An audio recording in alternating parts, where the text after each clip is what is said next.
Hello आदाब, आप देख रहे हैं हमारा खास प्रोग्राम चलती रहेगी जिंदगी। चलती रहेगी जिंदगी, जैसा कि हम जानते हैं कि कोरोना से नहीं डरेगी जिंदगी, आगे ही आगे बढ़ेगी जिंदगी, क्योंकि चलती रहेगी जिंदगी। जी हाँ, आप हमारा खास प्रोग्राम देख रहे हैं। इस प्रोग्राम का आप हिस्सा बन सकते हैं। जैसा कि हमेशा हम आपसे कहते हैं कि आप हमसे जुड़ सकते हैं और जो भी खदशात आपके जहन में कोरोना, थर्ड वेव, वैक्सीनेशन के हवाले से उसे दूर कर सकते हैं। आज की अगर हम बात करें, आज कुछ खास इसलिए है कोरोना के हवाले से क्योंकि 118 दिनों में सबसे कम कोरोना के केस दर्ज किए गए हैं। आज जिनकी तादाद है 31,443। इसका मतलब है कि जो पाबंदियां आयद की गई थी और जो आप यानी अवाम अपने ऊपर पाबंदी लगाते हुए चल रही थी, उसका कहीं ना कहीं नतीजा इसे समझा जा सकता है। और लेकिन दूसरी तरफ हम देख रहे हैं कि भीड़ भाड़ वाले इलाके नजर आ रहे हैं। और अगर हिल स्टेशंस की बात करेंगे तो वहां पर भीड़ इतनी बढ़ रही है इन दिनों कि होटल्स बुकिंग नहीं हो पा रही हैं, लोगों को जगह नहीं मिल पा रही है। तो अब सवाल ये उठता है कि एक तरफ कम केसेस आ रहे हैं, ये खुशी की बात है, और दूसरी तरफ हम देख रहे हैं कि नॉर्थ ईस्ट के जो एरियाज हैं वहां पर ज्यादा भीड़ बढ़ रही है। तो क्या ये आने वाले दिनों में मुश्किलात का सबब तो नहीं बनेगा? साथ ही वैक्सीनेशन के हवाले से किस हद तक हम आगे बढ़ते हुए यानी हमारा हिंदुस्तान आगे बढ़ते हुए दिखाई दे रहा है वैक्सीनेशन के हवाले से शक-ओ-शुबात के चलते किस हद तक बेदारी को पहुंचाया जा सका है, इस पर भी बात करने की जरूरत है। इसीलिए आज हमने बातचीत करने के लिए और तमाम आवाम के सवालों का जवाब लेने के लिए दो खास मेहमानों को मदऊ किया है, जिनका हम तारुफ करा दें। डॉक्टर शगुफ्ता राथर साहिबा, जो कि एसोसिएट प्रोफेसर हैं आप थर्मोलॉजी की और आपका इस्तकबाल करते हैं, जम्मू से आप एसोसिएट हैं। और साथ ही साथ एक और खास मेहमान हमारे दरमियान मौजूद हैं, डॉक्टर स्वाति महेश्वरी साहब, जो कि सीनियर इंटरनल मेडिसिन एक्सपर्ट हैं। आपका भी वेलकम करते हैं अपने खास प्रोग्राम में। डॉक्टर शगुफ्ता राथर साहिबा, आपका रुख करेंगे। एक तरफ हम देख रहे हैं कि लगातार कोरोना के केसेस कम हो रहे हैं और सबसे ज्यादा जो मैंने कुछ देर पहले भी जिक्र किया कि आज का दिन अहम इसलिए हो जाता है क्योंकि 118 दिन, तकरीबन 4 महीने में सबसे कम केसेस आज सामने आए हैं। और दूसरी तरफ हम देख रहे हैं कि जो टूरिस्ट प्लेस है वहां पर लोगों की भीड़ जमा हो रही है। ऐसे में क्या लगता है कि जो भीड़ है, अगर इस पर लगाम नहीं लगाई गई तो आज जो कम केसेस दिखाई दे रहे हैं वो आने वाले दिनों में बढ़ेंगे? जी सना, बिल्कुल ये खदशा बिल्कुल सही है। और आपने देखा होगा कि रिसेंटली इंडियन मेडिकल एसोसिएशन ने इसके बारे में एक वार्निंग भी जारी की है जी कि अगर हम इस भीड़ भाड़ पे या इन कॉन्ग्रेगेशंस पे रोक नहीं लगाएंगे जी तो हमारी जो जिसको हम थर्ड वेव बोलते हैं उसका आना इनएविटेबल है, वो ज़रूर आएगी और हम उसको नहीं रोक पाएंगे। ये कॉन्ग्रेगेशंस, ये गैदरिंग्स सुपर स्प्रेडर्स बन सकते हैं जी और खतरे का बाइस बन सकते हैं। बिल्कुल, इसीलिए आज हमने देखा कि पीएम मोदी ने इस हवाले से खिताब किया और कहा कि अगर मस्ती पर लगाम नहीं लगाई गई, स्वाति साहिबा, पीएम मोदी के जरिए कहा गया कि अगर मस्ती पर लगाम नहीं लगाई गई और मास्क और सैनिटाइजर और दूरी का ख्याल नहीं रखा गया तो वो दिन दूर नहीं जब थर्ड वेव आ जाए। ऐसे में लोगों को तो समझना ही होगा कि वो हिली एरियाज की मैं बात कर रही हूँ जहां पर 80% कोरोना केसेस ज्यादा सामने आए हैं, कैसे रोक लगानी होगी? प्रधानमंत्री भी लगातार प्रधानमंत्री भी ये प्रयास कर रहे हैं कि लोगों तक इस मैसेज को पहुंचाया जाए कि अभी कोरोना खत्म नहीं हुआ है, हम दूसरी लहर से भी बाहर नहीं आए हैं और लोग इतनी ज्यादा कोताही अगर बरतेंगे तो ऐसी स्थिति में हम खुद ही न्योता दे रहे हैं तीसरी लहर को, जो कि हमें नहीं करना चाहिए। क्योंकि आज भी अगर आप भारत में देखें तो कई ऐसे डिस्ट्रिक्ट्स हैं, 70 से ऊपर ऐसे डिस्ट्रिक्ट्स हैं जहाँ पॉजिटिविटी रेट 10% से ज्यादा है। और ये साफ तौर से इससे जो है जाहिर होता है कि अभी भी संक्रमण पे जो लगाम हम लगाना चाहते थे वो नहीं लगा पाए हैं। ऐसे में अगर लोग और ज्यादा आसानी से इस तरह से घूमेंगे, भीड़ जमा करेंगे, मास्क नहीं लगाएंगे और जितने भी हमारे कोविड एप्रोप्रिएट बिहेवियर की हम बात करते हैं उनकी धज्जियां उड़ाएंगे, तो फिर ऐसी सूरतों में हम दोबारा से संक्रमण को दावत दे रहे हैं। आप देखिए कि कई तरह के वेरिएंट्स भी इस वक्त भारत में बिल्कुल वेरिएंट्स पे हम बात करेंगे, वेरिएंट्स पे बात करेंगे। क्या ये कोरोना वायरस के ही वेरिएंट्स हैं या फिर अलग, जैसे डेल्टा प्लस की बात हो रही है और लोग इससे डर भी रहे हैं, तो आखिर ये है क्या, इससे बचा कैसे जाए, इस हवाले से सवाल करेंगे। साथ ही नाज़रीन, आप भी हमारे प्रोग्राम का हिस्सा बन सकते हैं, चलती रहेगी जिंदगी में शामिल हो सकते हैं। इस वक्त हमारे साथ एक कॉलर जुड़ चुके हैं जिन्हें अपने प्रोग्राम में शामिल कर लेते हैं। हेलो, कौन साहिबा, कहाँ से? जी, मैं बॉम्बे से बात कर रही हूँ। बॉम्बे से बात कर रही हैं, क्या नाम है आपका और क्या सवाल है आपका? हेलो जी, मेरा नाम सुहाना खान है। सुहाना साहिबा, सवाल आप कर सकती हैं। कोरोना और टीकाकारी से जुड़ा हुआ कोई भी मसला हो आपका, तो डॉक्टर साहिबा हैं यहाँ पर मौजूद, वो आपके सवाल का जवाब देंगी। हेलो जी सुहाना जी, बोलिए। सुहाना साहिबा, आपको हम सुन पा रहे हैं, आप सवाल कर सकती हैं। हाँ जी, मैं एक्चुअली ये बोलना चाह रही हूँ जी, अब ये जो महामारी चल रही है इस दौर में लोग काफी मुश्किलात में फंसते हैं, तो इस मुश्किलात से मतलब लॉकडाउन जैसी महामारी, लॉकडाउन भी आ गया उसमें, जो गरीब है, बेसहारा है, उन लोगों का मतलब काम छूट गया था। ऐसे वक्त में हमें क्या करना चाहिए? दूसरों के लिए क्या करना चाहिए? बजाते खुद भी कोशिश करनी चाहिए कि दूसरों की हम मदद कर सके। और हमने देखा है सुहाना साहिबा की लॉकडाउन में इंसानियत के जज्बे से सरशार ऐसी कहानियां मंजरे आम पर आई जिनको दाद देना जरूरी था। इसीलिए न्यूज़ 18 उर्दू अपने इस प्रोग्राम में कई ऐसी हस्तियों को बुला चुका है जिन्होंने बहुत कुछ अच्छा किया और इंसानियत की जो मिसालें थी उसको जिंदा रखा है। और इंसानियत जिंदाबाद थी, जिंदाबाद है। इसके अलावा कई और सवाल हो तो आप मुझसे कर सकते हैं। राधा साहिबा, आपके पास में शगुफ्ता जी, वेरिएंट की बात हो रही थी, जानना ही चाहेंगे कि डेल्टा प्लस वेरिएंट क्या ये माना जाए कि बहुत खतरनाक है? साथ ही लोगों के जहन में ये भी सवाल उठता है कि अल्फा, बीटा और साथ ही कप्पा जो वेरिएंट है, तो क्या ये कोरोना वायरस के ही वेरिएंट है? कोरोना वायरस के ही हैं। इसके अंदर एक चेंज आती है जिसको हम साइंटिफिक टर्म्स में म्यूटेशन कहते हैं, उसकी वजह से अराइज होते हैं। इनके ऊपर अभी हमारे पास बहुत सफिशिएंट डेटा नहीं है, लेकिन इतना हम जरूर जानते हैं कि इनकी ट्रांसमिसिबिलिटी, मतलब एक इंसान से दूसरे इंसान में ट्रांसमिट होने का जो खतरा है वो पहले जो कोरोना वायरस सर्कुलेशन में था उससे कई ज्यादा है जी। इतना हम जान चुके हैं कि ये बहुत ही ज्यादा ट्रांसमिसिबल है। अगर कुछ रिपोर्ट्स ये भी कहती हैं कि अगर कोई फ्लीटिंग एनकाउंटर भी हो जाए किसी पेशेंट के साथ तो आप इसको कैच कर सकते हैं। बताइए, इतना खतरनाक है। यानी पहले से ज्यादा लोगों को बेदार होने की जरूरत है। यहाँ पर एक बात और जरूरी है बता देना, क्लेरिफाई कर देना आवाम के लिए कि शगुफ्ता साहिबा ने कहा कि जो पहले कोरोना वायरस के वेरिएंट थे और अभी जो मंजरे आम पर आ रहे हैं कई तरह के वेरिएंट्स जिस पर रिसर्च भी जारी है वो बहुत खतरनाक है, लिहाजा उन्हें स्वाति साहिबा ये तो बहुत ज्यादा खतरनाक हो गए। लेकिन हम देख रहे हैं कि लोग उनके अंदर उतना डर नहीं रहा जैसे पहले था। लॉकडाउन कि हम बात करेंगे उन दिनों 1 से 1.5 साल पहले की, जब लॉकडाउन लगा था उस वक्त लोगों में खौफ था कोरोना को लेकर। लेकिन अब इतने सारे वेरिएंट्स आ गए हैं जिनका ट्रांसमिसिबल जो परसेंट है वो ज्यादा ही है, लेकिन उसके बावजूद भी लोगों में डर नहीं। कारण है, पहली बात यह है कि तीसरी लहर की लगातार बात हो रही है और कई सारे लोग ऐसा सोच रहे हैं कि इससे पहले तीसरी लहर आए हम घूमकर आ जाते हैं, कहीं ऐसा ना हो फिर से लॉकडाउन लग जाए और फिर हम इतने लंबे समय के लिए अंदर बंद हो जाएं। कुछ शंका इस तरह की लोगों के मन में है। दूसरा, जिन लोगों ने वैक्सीन ले ली है वो लोग ये सोच रहे हैं कि अब तो हमारे अंदर एंटीबॉडीज बन गई हैं, अब हमें किस बात का खतरा है, तो हम से निकल सकते हैं, घूम सकते हैं और हम जो है इस तरह से वैक्सीन लगवाने के बावजूद आसानी से अब हमें कोई चिंता की बात नहीं है।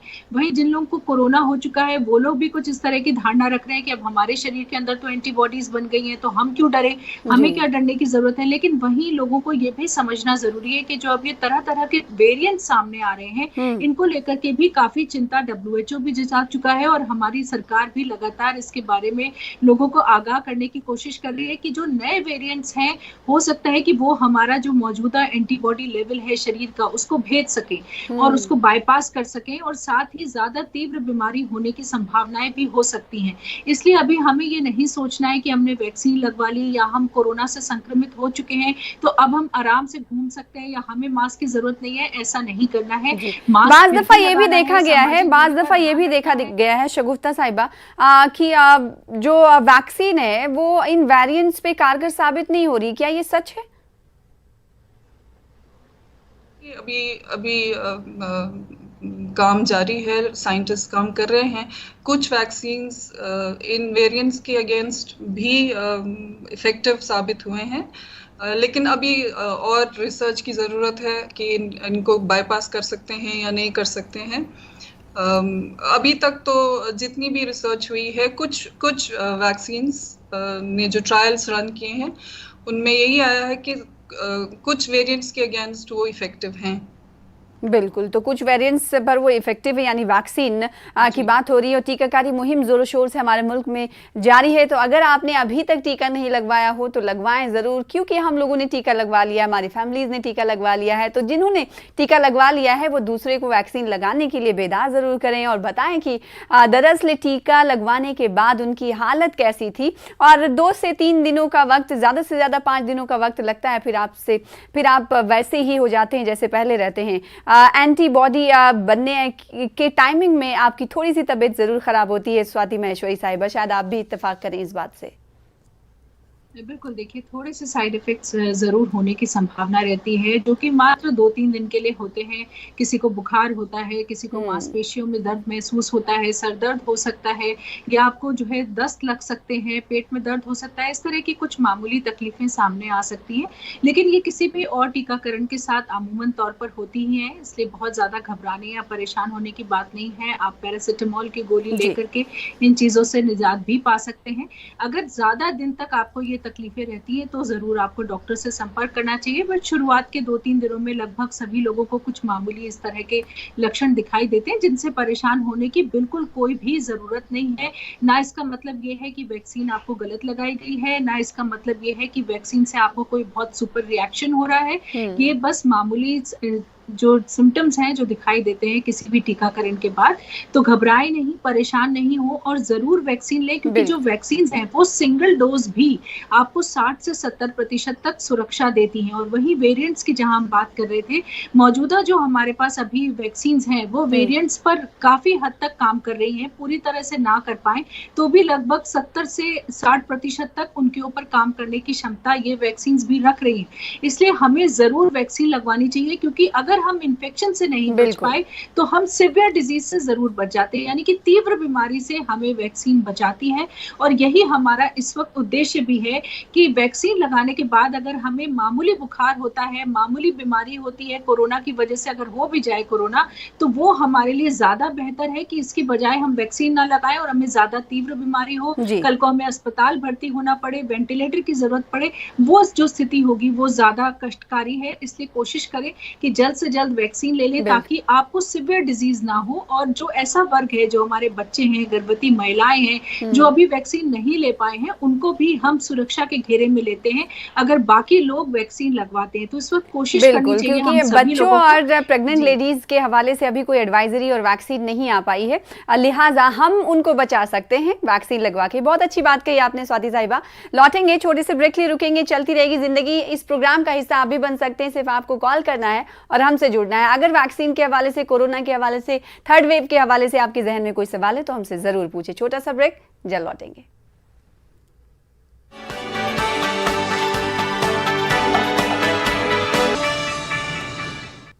Welcome back. आप देख रहे हैं हमारा खास प्रोग्राम चलती रहेगी जिंदगी। 2 खास मेहमान भी हमारे दरमियान मौजूद हैं। आप भी हमारे प्रोग्राम का हिस्सा बन सकते हैं। टीवी स्क्रीन पर आपसे कुछ देर बाद नंबरात फ्लैश होंगे, उन नंबरात को डायल करें, हमसे जुड़े। इस बीच एक कॉलर जुड़ चुके जिन्हें प्रोग्राम में शामिल कर लेते हैं। हेलो, कौन सा, आप कहाँ से? हेलो हेलो हेलो, अस्सलाम वालेकुम मैम। वालेकुम अस्सलाम साहिबा, कहाँ से बात कर रही हैं? क्या नाम है आपका? क्या सवाल है आपका? मैं कर्नाटका से साइमा बात कर रही हूँ मैडम। पहले तो इस प्रोग्राम की आपको मुबारकबाद दूंगी कि काफी अच्छा प्रोग्राम चल रहा है। बहुत बहुत शुक्रिया। मैं प्रोफेशन से एक लेक्चरर हूँ। मुझे ये सवाल करना था मैडम, मेरे हल्के में बहुत सारे लोग हैं जो अभी तक वैक्सीन नहीं लिए हैं, वो बहुत डर रहे हैं। अच्छा, आपने ले ली? आपने वैक्सीन ली? आपने? नहीं डरी हूँ, मैं भी डर कर ही नहीं ली हूँ। और मेरे साथियों में मेरी एक साथी है, उन्होंने एक टीका ले लिया है और दूसरा वो पूछ रही है कि दूसरा लेना क्या जरूरी है? बिल्कुल लेना जरूरी है। चलेगा तो ठीक है। तो आपके मन में डर है, उस डर को कैसे निकाला जाए? आप मुझे देखिए, मैंने 1 हफ्ते 10 दिन हो गए मुझे टीका लगाए हुए। 2 से 3 दिन थोड़ी सी तबीयत खराब रही, फिर उसके बाद आपके सामने हूँ, शो को होस्ट कर रही हूँ, आपसे बात कर रही हूँ, कोई प्रॉब्लम नहीं है, आप टीका ले सकती हैं। अगर आप साइंटिफिकली कुछ इस सवाल का जवाब चाहती तो स्वाति साहिबा इसका जवाब देंगी। स्वाति जी। देखिए, आपको बिल्कुल नहीं परेशान होना चाहिए। मौजूदा जो वैक्सीन हैं, करोड़ों लोगों को विश्व में लग चुकी है वैक्सीन। भारत में भी आप देख रहे हैं कि लगभग 37 करोड़ से ज्यादा लोगों को ये वैक्सीन लग चुकी है। कोई ऐसा दुष्प्रभाव अभी तक हमने सामने नहीं आते देखा है जिससे कि हमें बहुत ज्यादा चिंता हो, तो बिल्कुल ना घबराएं। और अगर आप वैक्सीन लगवाते हैं तो आप जो है गंभीर बीमारी से बच जाएंगे और आपके आसपास के जो परिवार के लोग हैं वो भी सुरक्षित होंगे। तो इसलिए आप बिल्कुल भी इस वक्त चिंता ना करें, वैक्सीन लगवाएं। जिन्होंने 1 डोज लगवा ली है उन्हें दूसरी डोज जरूर लगवानी चाहिए, वरना आपको वैक्सीन का उतना ज्यादा फायदा नहीं होगा, क्योंकि जो दूसरी डोज होती है वो पहले डोज का जो इफेक्ट होती है उसको बूस्ट करती है, उसको और बेहतर बनाती है।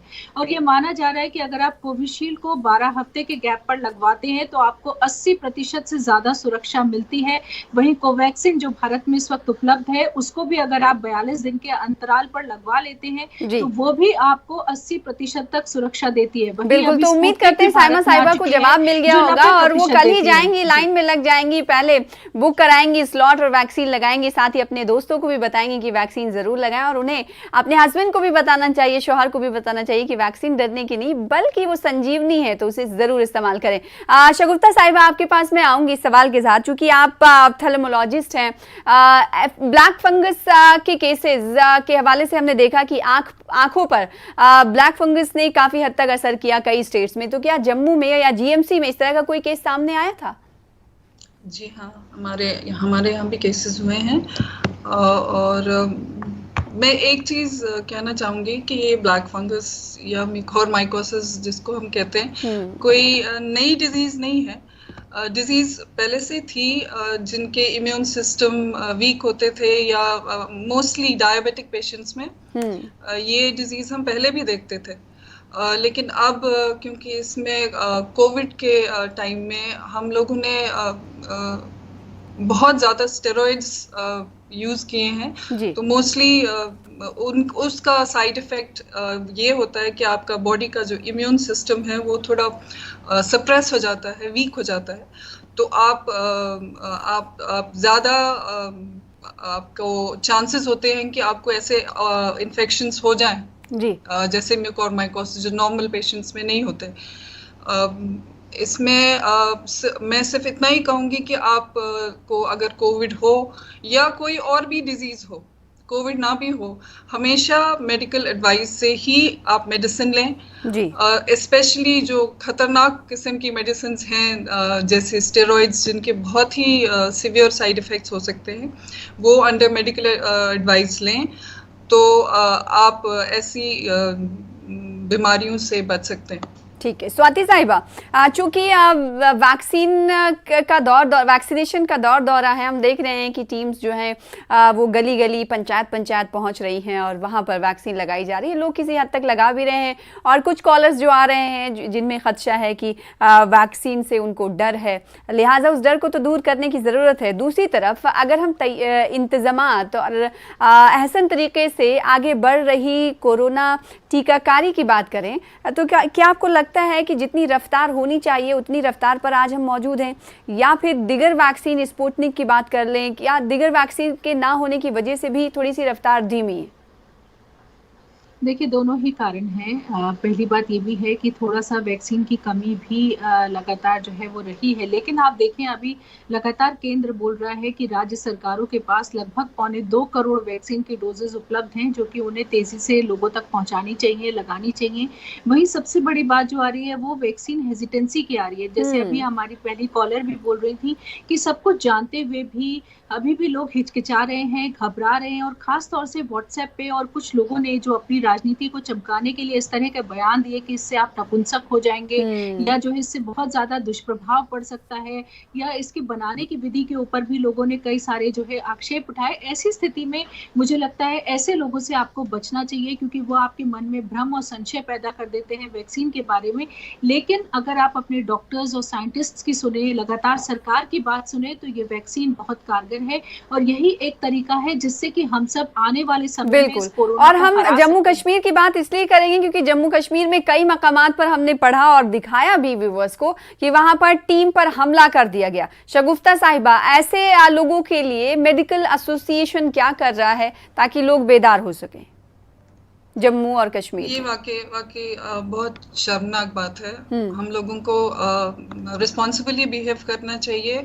आप लोगों को ये समझना चाहिए कि वैक्सीनेशन अगर गवर्नमेंट आपको करने को बोल रही है तो वो सिर्फ आपके अपने फ़ायदे के लिए बोल रही है। आपकी सेहत के लिए बोल रही है। ये वैक्सीन्स जैसे डॉक्टर स्वाति अभी बोल रही थी, करोड़ों लोगों को लग चुके हैं और सेफ हैं। कोई बहुत सीवियर साइड इफेक्ट्स देखने को नहीं मिले हैं वर्ल्ड वाइड भी और इंडिया में भी। पर्टिकुलरली जम्मू एंड कश्मीर में तो हमने ऐसा कोई केस देखा ही नहीं जिसको कोई side effect, severe side effect हुआ हो। तो आप वैक्सीनेशन लगाइए और मेहरबानी करके जो मेडिकल टीम्स आपके पास आती हैं, अपनी जान का खतरा लेकर आती हैं, उनके ऊपर हमला करने की बजाय आपको उनको वेलकम करना चाहिए। बिल्कुल, और वो आपकी सेहत के लिए पास आ रहे हैं, आपकी फिक्र है हमें गवर्नमेंट को, इसीलिए हम ऐसे प्रोग्राम करते हैं और गांव-गांव तक पगडंडियों का सहारा लेते हुए जो मेडिकल टीम है वो पहुंच रही है, तो उन्हें वेलकम करना चाहिए। स्वाति साहिबा, एक सवाल यहाँ पर ये करना चाहेंगे कि प्रेग्नेंट लेडी की आपने बात की, जैसा कि हम जानते हैं कि बच्चों और प्रेग्नेंट लेडीज़ के लिए अभी वैक्सीन के हवाले से कोई एडवाइजरी नहीं आई है। आपने बहुत अच्छी बात ये कही कि अगर दूसरे लगाएंगे तो इन दोनों को बचाया जा सकता है। इस सोच को लोगों तक ले जाने में क्या करना चाहिए?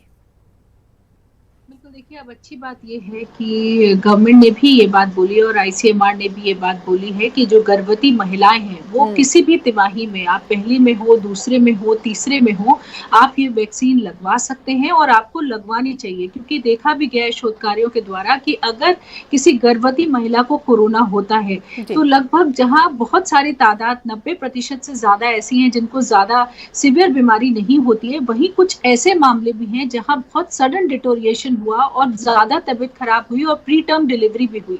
तो ये एक बड़ी समस्या किसी भी गर्भवती महिला के लिए बन सकती है। इसलिए इससे पहले कि आप कोरोना से ग्रसित हो, ज्यादा बेहतर होगा कि हम टीकाकरण लगवा लें ताकि हमारे शरीर में एंटीबॉडीज बने।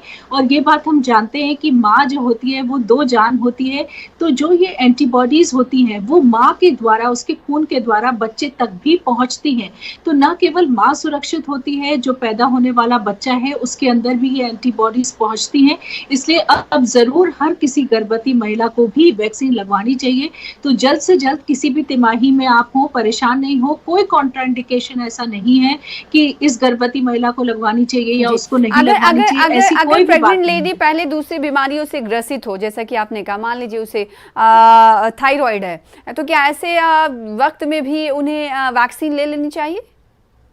बिल्कुल, देखिए कोई ऐसा कॉन्ट्राइंडिकेशन नहीं है। किसी गर्भवती महिला को दिल की बीमारी है, उनको पहले से फेफड़ों की बीमारी है, कोई लंबे समय से इलाज चल रहा है, डायबिटीज है, ब्लड प्रेशर है, कोई भी बीमारी, थायराइड है, तो भी वो सब लोग वैक्सीन लगवा सकती हैं। इससे वैक्सीन लगवाने पे कोई दुष्प्रभाव नहीं पड़ेगा, तो जरूर लगवाएं। केवल ऐसी महिलाएं या ऐसे लोग भी जिनको की बहुत सिवियर रिएक्ट कभी किसी खाने की चीज से या दवा से हुए हैं, यहाँ तक कि उन्हें हॉस्पिटलाइज होना पड़ा। शगुफ्ता साहिबा, क्या जम्मू कश्मीर में, आपके पास मैं लौटूंगी, जम्मू कश्मीर में क्या अभी भी लगता है कि वैक्सीन हेजिटेंसी है लोगों में है? अगर तो अगर इसको परसेंटेज में आप बयान करना चाहेंगी तो कितना? तो खैर मैं नहीं बता सकती हूँ आपको कितनी हेजिटेंसी है, लेकिन हेजिटेंसी जरूर है। अभी भी लोग हेजिटेट कर रहे हैं, लोग डर रहे हैं कि नया वैक्सीन है, बहुत जल्दी बना है। हमारे यहाँ पे एक नोवेल चीज है जिसको हम कॉन्स्पिरेसी थ्योरी बोलते हैं, वो बहुत चलती हैं। तो इसलिए लोग काफी लोग हेजिटेट कर रहे हैं और मुझे ये बोलते हुए बहुत दुख हो रहा है कि हमारे बहुत सारे मेडिकल शोबे के साथ ताल्लुक रखने वाले लोग, यहाँ तक कि डॉक्टर भी कई जगह पर देखे गए हैं हेजिटेट करते हुए वैक्सीन लेने में। बिल्कुल, तो वैक्सीन लेने में आपके अंदर अगर कोई झिझक है तो उस झिझक को निकालिए, क्योंकि हम सब ने वैक्सीन ले लिए। आप भी वैक्सीन लगवाएं और अपनों को वैक्सीन लगवाने दें और उन्हें इस हवाले से बेदार करें। आपके आसपास इलाके में जो लोग हैं वैक्सीन नहीं लगाएं, क्योंकि कोरोना से बचना है तो वैक्सीन लगवाना है। आप दोनों खास मेहमानों का शुक्रिया अदा करना चाहेंगे। प्रोग्राम चलती रहेगी जिंदगी का हिस्सा बनने के लिए। फिलहाल इसी के साथ मुझे दीजिए इजाजत, कल फिर मुलाकात होगी आपसे। आदाब, चलती रहेगी जिंदगी।